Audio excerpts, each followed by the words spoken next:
Okay. I Okay, guess we could. sorry. Before we start, oh sorry. I can like be the scribe and like type stuff if y'all want, because I think that might be easier than having all four of us on the dock at the same time. But obviously, like at the end, if anyone wants to add anything, you're like more than welcome to. But if y'all are okay with that, I can do that. No, yeah, Yeah. sounds good. That works. If y'all want to start, we could just start with like introducing ourselves real quick. I can go first. So my name is Hugo Mancias. I am a senior political science major. I'm from Edinburgh, Texas, and the reason I took this class was because I needed the credit.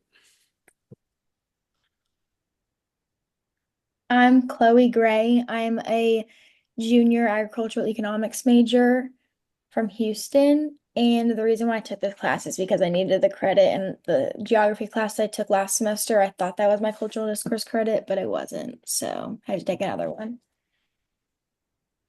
I'm Harini Punraj. I'm a sophomore public health major and business minor, and I'm also taking this class for the culture discourse credit. My name is Joseph, freshman engineering major, and I'm taking this class for the same credit. Yeah. Okay, cool. All right. So I guess we could just go down the line of what the questions were. I'll pull them Oh, up. we have two discussion questions. If y'all will just want to start with those, and then we can like lead into the outline questions. But I Yeah, have the right that works. here. That works. Yeah. So our first question was, how does power impact environmental change? And I thought that power, I feel like it has a lot to do with like political influence and like control over the resources. And so I feel like it determines like who causes environmental change and then who controls like the situation that like I guess a country is put into. So for example, in like the global north where there's more like powerful countries or like corporations, um, they tend to contribute more towards like pollution and climate change because of like industrialization and more globalization and deforestation. And then those like organizations and like I guess higher scaled companies are the ones that have a say in like climate policies and like technology and funding. So then they kind of have like an upper hand when it comes to global negotiations.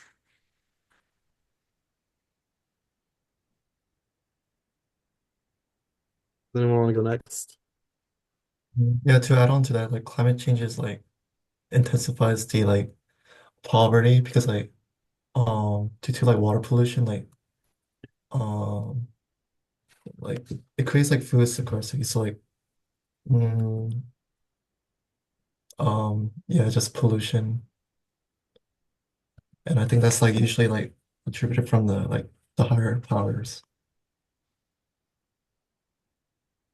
Definitely, yeah. So like I would say like political power is definitely one of the biggest influences on like what impacts environmental change. When you look at like I guess a country from a bigger standpoint, you have either like say pro industrialist like kind of leaders and then kind of I guess like people or like a leader who's more for climate change. So like going off that, like a strong industrialist leader is gonna, put in policy that's gonna, maybe go more for harmful practices instead of, ones that are more friendly to the climate, where you have like another political leader who might, enact like deterrent effects towards these industries to like make them, um, kind of mitigate the way they use their like manufacturing and stuff instead of using like fossil fuels and stuff like that. They might maybe give them an incentive to kind of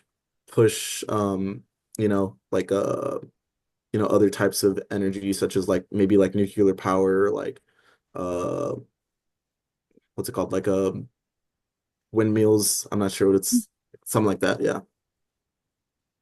Sorry, I was trying to let someone in. I'm stressed. What was I gonna say? I mean, I agree. Y'all kind of got most of it, but um, I I think that political power has stuff to like that is a big thing too because um everyone has like everyone's not gonna always agree with what the person in charge like always has to say. So I feel like everyone's just not going to agree, and there's always going to be um like that gray space of like not like there's always going to be like a consequence for what the person in power like tells everyone like what to do. But I think that's like a really big part of it. I definitely think like also like economic power as in like so like say for example like the US I mean I'm sure we do exploit resources from like other countries for like cheaper so like I know like in Africa there's like a bunch of mines where workers are pretty much not paid for their labor but we basically just exploit those resources from there which is like, I mean, it impacts the environment somewhat, but yeah, so I mean that like kind of goes into economic power, and then also like we do have the technology to kind of like um mitigate how we do that, and I would say those are like two of the bigger kind of ones. Instead of like a smaller country where they don't really have that type of like resource control, they're not really able to, um like say a smaller country wants to do something in the US, they really don't have that type of money to like kind of like exploit our resources. So like something like that. I definitely agree with that because I think wealthier nations, they have a lot more, like in terms of resources and like funding and all of that thing, they have like a lot more that they can like invest into like you were saying, into more like I guess like renewable resources. And then I feel like also in terms of like disaster preparedness, if like they are faced with some environmental change, then I feel like I feel like they have enough allocated resources that they're able to like adapt to that like disaster or something that may occur. Whereas like poorer nations, they don't have the funding, the resources, and they like tend to struggle to respond to things like that. Yeah, I agree totally. Like they don't have like kind of like the technology access to like do like make the money off the resources that we're getting from them. So it kind Mhm. of like yeah, so that's technology access for sure. Mhm. And I feel like even within like not power on like a wider scale, but even within communities, maybe like indigenous and like local communities, people who are local to the area, they might have with the amount of like globalization and everything that's been going on, they may have like less of a voice in decision making, even though like they tend to be the ones who are the most affected. Definitely. Um, Also I would say like maybe like the not so much the technology, but also like well, also technology t does play a big part, but also like the informational type of part, like scientific research to like where we know like what's underground over there in like say like Africa and like some of this poor parts of Africa, they don't have that like access to like scientific research to where they can like be like, oh, like we found this mine, like we can use this to make our country greater when we have like the resources to do that. We kind of like you were saying, funding. We have the funding to do that and pretty much just kind of like exploit that, which and like when we exploit it, we're not really doing it in like a way that kind of doesn't hurt our environment, but it does hurt the environment at the end of the day. So Mhm. anyone have anything more to add? Now we can move on to the next one. I just joined. I was Oh, just sorry I was late. I had to run a couple things. Okay. no worries. Our first question was how does power impact environmental change? If you want to add anything into that. Yeah, I'd agree with what you were saying earlier. I know a couple stories like especially Algeria and a lot of North African countries. I'd like to add on to what you were saying by not only do they not have the money to actually extract those resources, but a lot of times uh, a lot of foreign companies will come in and extract them and send them back to whatever country that company is from. So, for example, I was saying Algeria. Algeria used to be a French colony, and because of that, they still have a lot of French influence. And up until very recently, France was still extracting minerals from Algeria and just sending it all back to France. They were paying them for them, but it really wasn't what it was worth. Uh, it was mainly uranium and I want to say tungsten they're getting out of there too. Got you. Anyone else have anything to add? I know, how do you say, is it Abreem? I don't know if you wanted to add anything to the first question. I look wasn't here to hear it for the link of the working, but um, yeah. So I don't know what the question was. Could you guys repeat it? I can maybe think of something. Yeah, so how does power impact environmental change? So like, for example, like political power, powerful Oh yeah, countries. 100%. Yeah, Yeah. So obviously politics is a big one. I feel like to an extent though, it's not just politics. I think corporate and the direction that a lot of, especially multinational corporations take in terms of addressing issues like climate change, down to just like how their employees view the topic could be very influential, like in the long term. So for example, if a tech company doesn't see the issues um, with like sustainable scalability of like data centers and like how much energy they use, and how we're going to address that by hopefully finding more renewable energy sources to fuel those like data centers or like GPU like training center. There's a lot of like different examples, and so if a tech company, for example, doesn't preach that to their employees, that later go on to probably work at other tech companies, and the whole like sector is sort of unaware of this like this growing issue, and so. Yeah, I think it's important in the state of politics, but any leadership especially at like a multinational corporation level, is also something that leaders should take into consideration. So yeah. definitely, definitely. All right, so anyone have anything else to add? We're good to move on to the next question. Good. All right, so next question was, I believe, what are the effects of environmental change in the global south? I guess I can go first. I would say like for sure environmental change can impact the global south through like I would say like droughts and like crop failures. Kind of affects like food security, especially in like South Asia and like sub-Saharan Africa. We have like, you know, it's pretty dry over there. And, just fossil fuels add to like what's it called, just like it increases. I haven't been in science in so long, but it increases, doesn't fossil fuels like increase kind of like the heat of like our atmosphere, which kind of affects like, I guess, which kind of affect like farmers and definitely like I guess like the ground that they're trying to farm in, stuff like that.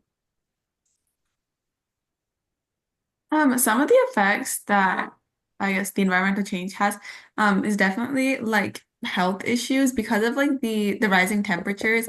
I feel like areas with like sub-Saharan Africa, which where like diseases like malaria are like the most found, I feel like those areas are even more prone to getting like malaria and dengue and like the other like respiratory illnesses. So I think that's a big issue and a big effect of environmental change.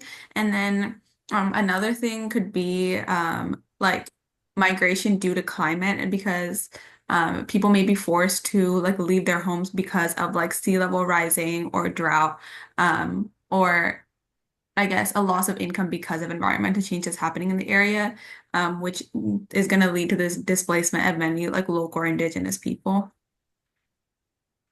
I also think that weather has a big thing, like has a big impact on environmental change because well like floods and droughts and stuff like that, like different parts of the world have like worse droughts than other places and it can cause damage to homes and like crops, especially if you like rely off what you grow. And then if you don't have food, then it leads to like malnourishment and death because of the food shortages. So I feel like everything kind of has a chain reaction on a lot of things. Also, the recording, like the free Zoom recording ends in like 5 minutes, but we're still not at 30 minutes yet, probably because I started the Zoom early. So just saying. Are you able to extend the time at all? I don't know. Let me see. Because if not, then we might have to restart.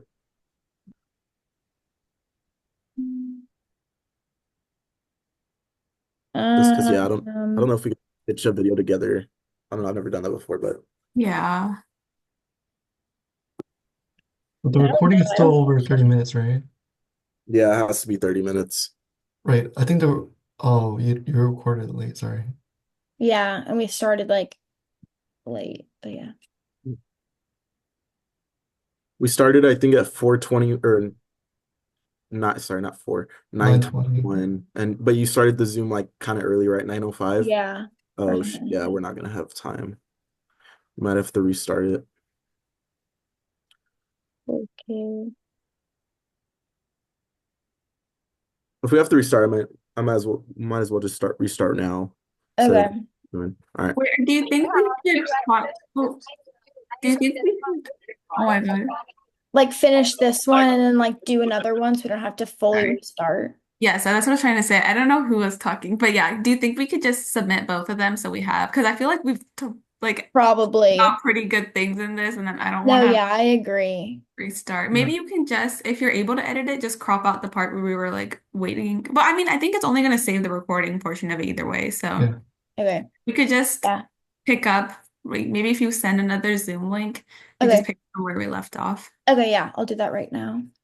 Okay. I guess we could just keep going then. So, Joseph or Colton, y'all have anything else to add on what are the effects of environmental change in the global south? I Uh, think specifically, sorry. I'll wait. I'll wait. Okay, so I think like the prof like specifically asks about the global south because like they the global south like are, are more dependent on the natural resources like way compared to the north. So like any like environmental change like droughts and like deforestation they're gonna like drastically like affect like food shortages for sure. So I think that was the purpose for that question.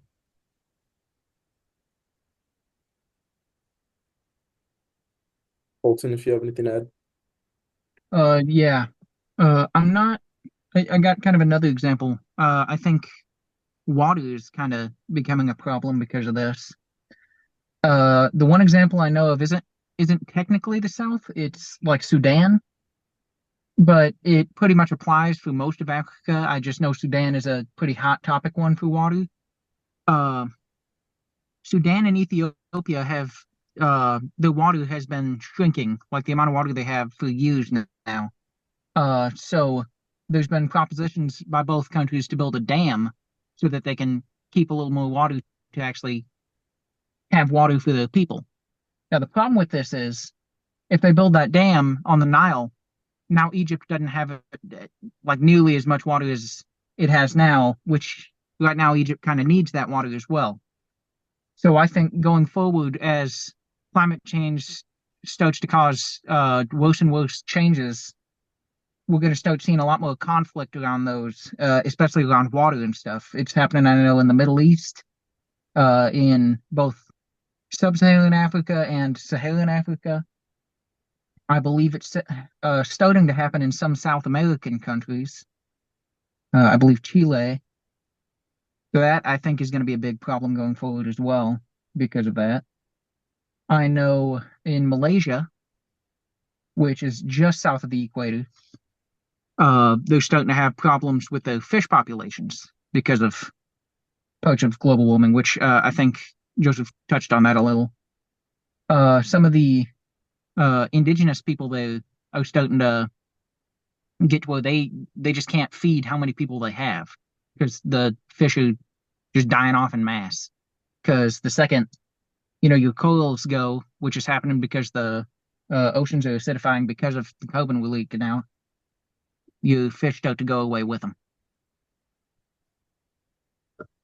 Yeah, going off Colton, I think going off that, I think there's kind of like an economic strain to those countries as well. You see farmers who aren't able to produce their crops, which they have shortage of crops. They can't, resell their crops or kind of make their money. And then also, like you were saying, a lot of the fish population was dying.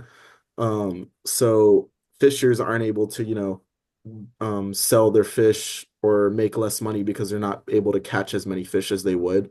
So a lot of these nature dependent workers are either going to lose their jobs or and then that leads to like their families going hungry, and then that leads to, people in that country um not being able to find the resources for their families. So I think it's kind of just like a chain effect at the end of the day. I definitely agree with what you said because I guess like not being able to like find the resources, especially like crops and like food, um that can like cause severe like food insecurity, and then this can be how do I word this? Okay, well, this can just have like a very bad effect in areas, especially in areas that are dependent on farming, and farming is like the primary livelihood in the area. Okay, I think we should end this one and then start the other one. Okay, sounds good. And I just sent it out. Okay. Okay, sounds good. Okay, You sent it perfect. on Canvas? Yes. Okay. I did. Okay. Perf.